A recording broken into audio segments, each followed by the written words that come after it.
Here's one of my favorite questions, being somebody who is a gardener, and I try to seek out the best ingredients to cook for myself.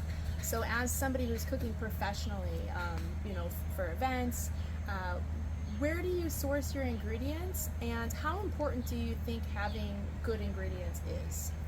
Yeah, it's obviously paramount. You can't get around it. It speaks for itself. The best chefs that I've ever worked for, and definitely my own, pursuit is to really let the ingredients speak for themselves, and that's the best way to make really good food. The best chefs can do so much with so little. They know how to highlight the best parts and tastes of the ingredients, and they harmonize with it.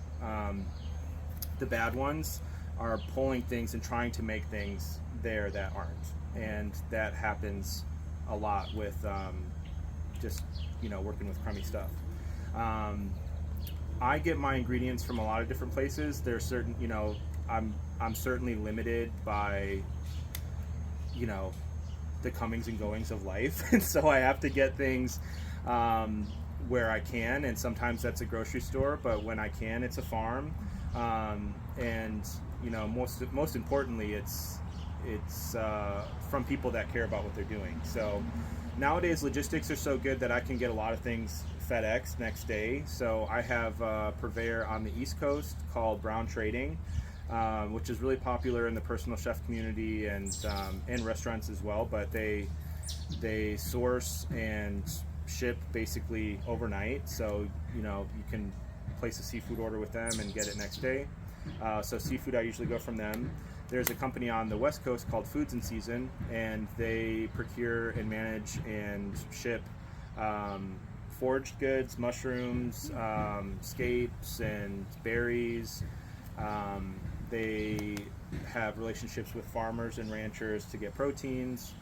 They do some fish. They have some pantry items. They really are a harbor for people that make cool stuff, and they can get it to your door. So Wow. that's those are really good resources for me.